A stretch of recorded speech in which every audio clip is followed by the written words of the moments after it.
अगं आजे, काय मी काल तुला केस विंचरायला लावली आणि तू किती चपचपीत केली ती कुठं चपचपीत केलंय? तोंडावरून वगळ येत होता. शाळेत सगळ्या पोरी मला हसत होत्या. अगं तुम्ही पोरी येड्या, पहिला असंच आम्ही तेल लावायचो. आम्हाला तेल लावायचे अशीच बारक होतो तेव्हा. हा लय भारी संध्याकाळचं तर लय भारी झोप लागायची. आता तसलं तेल लावित नाही काय नाही. असं डोकं किती शांत होतं चांगलं तेल लावल्यावर. हो कसले ते दिसत चपचपीत नुसतं अगं तसंच लावायचं असतं. तर केस आता किती गळते ती तुमची. तुम्ही तेल लावत नाही काय नाही. हा मग हाय सारखं केसात काहीतरी तसलं पांढरं हो. हा माझ्या केसात काय नाही.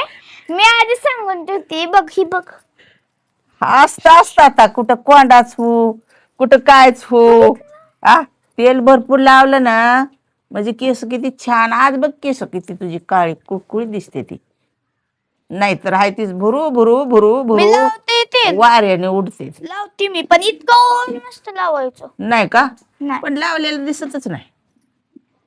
नाही हो नाही दिसत. दिसतच नाही लावलेलं. काय हसती कुणास? तू रोज माझ्याकडे ये. मी असं अशा बटा अशा अशा अशा अशा वारून वारून असं माकून त्याला लावायचं असतं. सगळ्या केसाच्या बुडक्याला गेलं पाहिजे. तेव्हाच छान दिसतं. आणि तुम्ही नुसतं वर्ण वर्ण वर्ण असं पुसता. कुठं लागलं कुठं नाही. चाललं शाळेत.